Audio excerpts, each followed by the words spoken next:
โล่งโป่งยามเช้าจ้ะพี่น้องอากาศแจ่มใสแต่ว่าหนาวพี่น้องแดดแจ่มอยู่แต่ว่าอากาศเย็นอากาศหนาวสบายดียามเช้าเด้อจ้ะพี่น้องจ๋าสบายดีเบิดสุขสุขคนจ้ายินดีต้อนรับทุกช่องแม่น้องบอยคือเก่าคือเดิมจ้ะพี่น้องลงมาร้านเขาพี่น้องลงมารอลุงพรสิมาเมียนเก็บร้านเก็บยังเมียนแล้วจ้าเมียนปีหน้าจ้าบาทนี่เมื่อคืนเพิ่นปั่นกันมืดค่ำประบัวบ่ได้มานั่นอัปเดตให้เบิ่งเข่างั้นประบัวพี่น้องได้18 สอบพี่น้องเอ๋ย3 ไห่เข่าเพิ่นบ่ตึงบ่เต็มเนาะเพิ่นงามอยู่ก็จริงแต่ว่าเพิ่นบ่ตึงบ่เต็มพี่น้องมึงแน่นี่กองขี้แกบซ้ำภูเขาน้อยเพิ่นก็ไปน้ำขี้แกะเพิ่นบ่ได้มีเขาแบบว่ามันตึงมันเต็มมานะมันบ่สมบูรณ์เนาะก็ได้ซ้ำนี่ก็ถือว่าได้ประมาณแล้วรวมเบ็ดเสร็จหน้าเขาประบัวปีนี้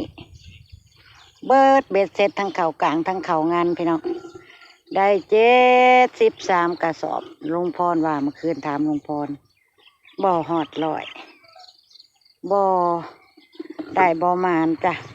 ลูบแพงลูบจนบ่จักว่าสิลูบพุ่นละพี่น้องเพราะว่าปีที่แล้วได้188 สอบปีนี้ได้73 กระสอบจ้าพี่น้องส่วนลุงพ่อเราก็ลงไปแต่เช้าๆไปเห็นหัวหมกทั่วคอให้ปลาบัวแล้วก็อันเก็บเข้ามาก้าที่มันป่นหญ้าอยู่แถวนั้นที่เราบ่ได้ตัดหั่นแหละเราก็ไปตัดเอาแล้วบาดนี้เรียบร้อยแล้วจ้าพี่น้องบ่ได้ทิ่มเด้อจ้าแต่ว่าบ่ได้ตัดมาให้รถเพิ่นปั่นลุงพ่อเราตัดมาเก็บไว้ให้ไก่แล้วมันหญ้าลายเด้อพี่น้องมาแล้วพี่ลุงพรเก็บกวบความเรียบร้อยจ้าเอาบ่พื้อออกบ่เดี๋ยวว่ามาพื้งอกให้มันแห้งแล้วก็มาพับเมียนบ่เท่ากับมาอันมันแห้งแต่มันบดถ้าไม่แห้งบ่ยันงัวเขามาเหยียบมาย่ำหันดอกเราไปเก็บเขามากะเราเลยเห็นหัวมักตัวคอให้ประบัวพี่น้องอัปเดตโอนสวัสดีพี่น้อง มีแห้งยาวๆเลยจะเสร็จเวียกเสร็จงานแล้วกับมิแต่สิเก็บกบคือเราไม่ได้กล่องเฟืองประบัวพี่น้องว่าแม่นภูเขาแต่ว่าเขาบ่ได้จ้ะแล้วมันจะไทยชมต่อเฟื่อง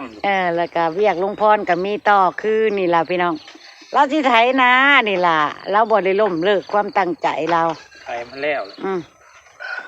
กะไทยก็ไทยเนาะดินในครอบมันคือเป็นอะไรเป็นโรคเป็นเละไทยตากแดดดีแล้วดีไทยโลดไทยได้กับไทยแห้งดีบ่ว่ากันเพื่องนี่ก็สิตากไว้นั่นนี่แหละพี่น้องตากแดดไว้จังสี่ล่ะประมาณเดือนเป็นเดือนผู้รับประบัวจังแช่เพิ่นมาอัดหายเพราะว่ามันเพื่องมันซุ่มถ้าเฮาอัดไว้ยามันขึ้นมูกขึ้นลาเขาอัดนะฮะเพื่องเปียกอัดโว้เน่าเบิดบ่อัดดีกว่าเฮาไว้เดี๋ยวลมหนาวแดดมาเนี่ยเพิ่นก็แห้งเองของเพิ่นเลยเฮาไว้อยู่แนวนี้นะเนาะบ่พาพี่น้องมีแต่สิเฮ็ดหัวล้อมไว้นั่นแหละล้อมไว้อยู่บ่เฮ้ยอัดไว้อยู่บ่อัดพุ่นเอาเชื่อแบบจับกระลก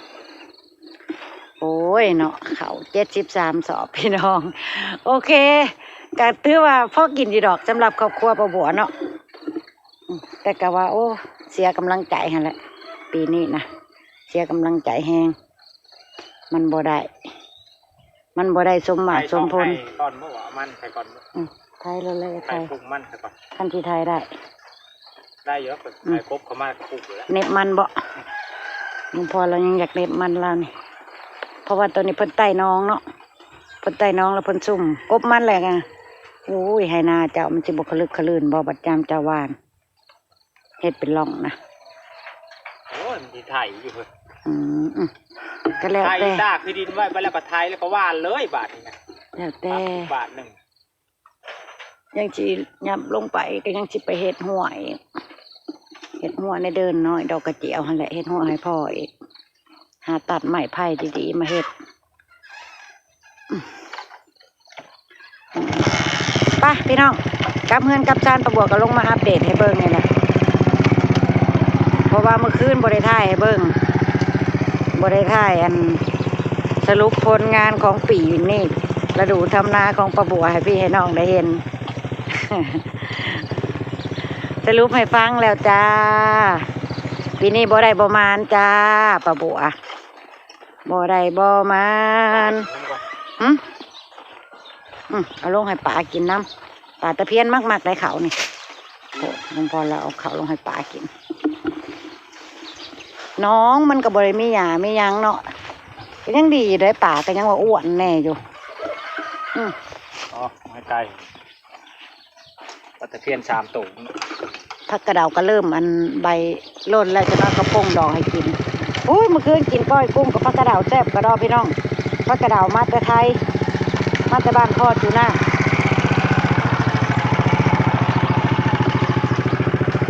มาแต่บ้านพ่อจูน่าข้าเจ้าชิเมนผักกระเดาอันปลูกผักกระเดาต่อข้าเจ้าบ่เนาะมันเป็นก้อนบ้านประบวยยังบ่ได้เป็นอยู่เลยยังบ่ทันได้ออกดอกข้าเจ้าผัดเอามาเลย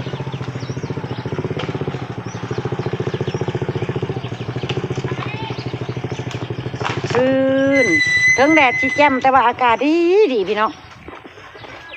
อากาศเย็นว้อยๆเลยเฮ็ดยังก็พอเฮ็ดแล้วถ้าเป็นแบบนี้นะป้าบัวก็สิพาไปพี่น้องไปเบิ่งครับเขาน้องบ่อยพี่น้องที่เพิ่นไปเป็นบางส่วนเพิ่นเอามาเก็บไว้ในเฮือนที่เพิ่นไปทำงานแต่ละมือเลยพี่น้องป้าบัวเคยว่าไว้ว่าจะเอาให้พี่ให้น้องเบิ่งอยากสิพาไปเบิ่งมื้อนี้ว่างแล้วจ้ะบ่ได้แล่นหน้าแล่นหลังแล้วจ้ะ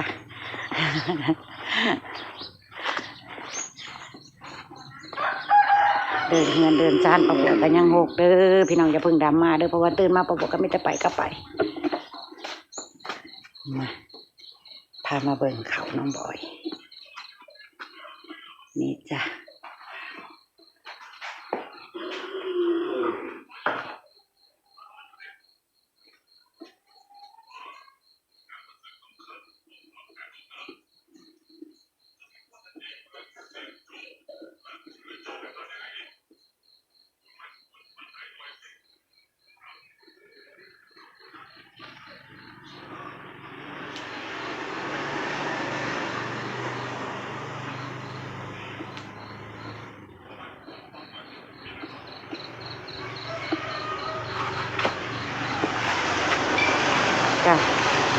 ได้ลายอยู่พี่น้อง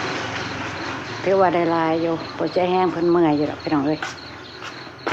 อันนี้เป็นบางส่วนเท่านั้นนะบ่แม่นทั้งเบิดที่ว่ามาปั้นแถวนี้ก็เอามาเก็บไว้แถวในเฮือนพี่น้องเป็นบางส่วน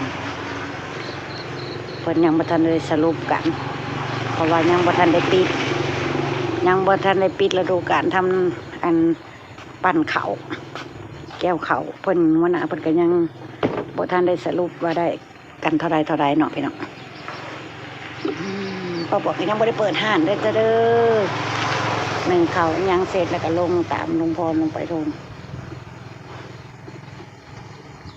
อัปเดตให้พี่ให้น้องได้เห็นก็ขอบคุณเด้อพี่น้องขอบคุณทุกกำลังใจที่ส่งมาให้ป้าบัวและครอบครัวจ้ะส่งมาให้ป้าบัวและครอบครัวมีกำลังใจเฮ็ดเวียกเฮ็ดงานหลายพี่น้องขอบคุณหลายๆขอบคุณที่บ่ปาบ่ถิ่มป้าบัวและครอบครัวเล็กๆของป้าบัวเนาะพี่น้องก็ยังให้ความสนใจก็เป็นความภาคภูมิใจของป้าบัวหลายได้พี่น้องเลยแต่ว่าเป็นครอบครัวน้อยๆแต่กับพี่น้องก็ให้ความสนใจให้ความรักความแพงกับครอบครัวป้าบัวขอบคุณจากใจพี่น้องกัดสิลากันแล้วจ้ะพี่น้องลากันเฮ็ดเวียกเฮ็ดงานเปิดห้านล้างถ้วยล้างบวงก่อนจ้ะพี่น้องมื้อนี้ปล่อยให้น้องบิ๊กนอนพักก่อนพี่น้องเพิ่นสู่มาหลายวันแล้วให้เพิ่นนอนพัก